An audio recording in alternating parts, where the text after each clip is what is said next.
Vandiperiyar POCSO case പ്രതിയെ കുറ്റവിമുക്തനാക്കിയ കോടതി ഉത്തരവിനെതിരെ പ്രതിഷേധം ശക്തമാക്കി കുടുംബം. വിധി റദ്ദാക്കണമെന്നാവശ്യപ്പെട്ട് പെൺകുട്ടിയുടെ കുടുംബവും നാട്ടുകാരും വണ്ടിപ്പെരിയാർ പോലീസ് സ്റ്റേഷനിലേക്ക് മാർച്ച് നടത്തി. കേസിൽ പുനരന്വേഷണം വേണമെന്നും കുടുംബം ആവശ്യപ്പെട്ടു. പോലീസിനെയും പ്രോസിക്യൂഷനെയും വിമർശിച്ച് CPI ജില്ലാ നേതാവും രംഗത്തെത്തി. നീതി നിഷേധിക്കപ്പെട്ട കുടുംബത്തിന് നീതി ലഭിക്കുവാൻ നീതിപീഠത്തിന്റെ കണ്ണു തുറക്കണം എന്നാവശ്യപ്പെട്ട് കൊല്ലപ്പെട്ട പെൺകുട്ടിയുടെ ബന്ധുക്കളും നാട്ടുകാരും ചേർന്നാണ് വണ്ടിപ്പെരിയാർ പോലീസ് സ്റ്റേഷനിലേക്ക് വായ മൂടിക്കെട്ടി മാർച്ച് നടത്തിയത്. പ്രതിക്ക് ശിക്ഷ ഉറപ്പാക്കണം, കട്ടപ്പന കോടതിയുടെ ഉത്തരവ് റദ്ദു ചെയ്യണമെന്നും പുനരന്വേഷണം നടത്തണമെന്നും സമരത്തിലൂടെ ഇവർ ആവശ്യപ്പെട്ടു.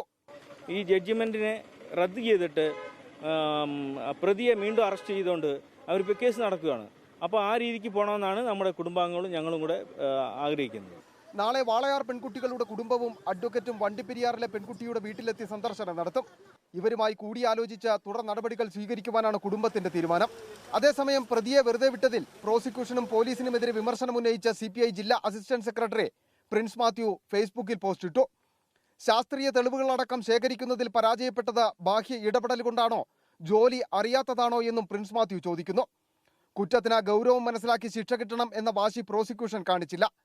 വണ്ടിപ്പെരിയാറും വാളയാറും ചോദ്യചിഹ്നമാകുമ്പോൾ ആലുവ കൊണ്ട് അഭിമാനിക്കാനാവില്ല എന്നും ആലുവയിൽ ബാഹ്യ ഇടപെടലുകൾ ഇല്ലായിരുന്നുവെന്നും പ്രിൻസ് മാത്യുവിന്റെ ഫേസ്ബുക്ക് കുറിപ്പിൽ വ്യക്തമാക്കുന്നു.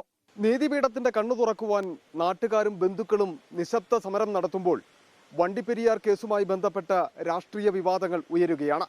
ഇടതുപക്ഷത്തിനുള്ളിൽ തന്നെ പ്രതിഷേധ സ്വരം കടുക്കുന്നു.